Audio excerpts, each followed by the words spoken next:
ये है फर ये नगर, एक खुशहाल शहर जहां मोटू और पिटलू रहते हैं।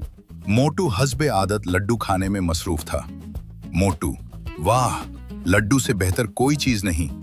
मगर अचानक आसमान पर काले बादल छा गए। बारिश तेज से तेज होती गई। कुछ ही देर में फर ये नगर में सैलाब आ गया। मोटू, पिटलू, ये क्या हो रहा है? पतलू, हमें फौरन सबकी मदद करनी होगी। लोग घरों की छतों पर फंस गए थे।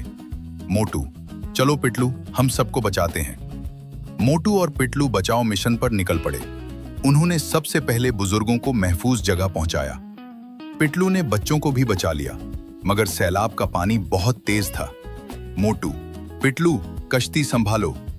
पतलू, सैलाब उस टूटे हुए डैम की वजह से है। मोटू ने अपनी ताकत लगाई और पानी का बहाव रोक दिया। आहिस्ता आहिस्ता बारिश रुक गई। पूरा शहर खुशी से झूम उठा और आखिर में मोटू ने इनाम के तौर पर लड्डू खाए। मोटू, ही लड्डू ही असल ताकत है।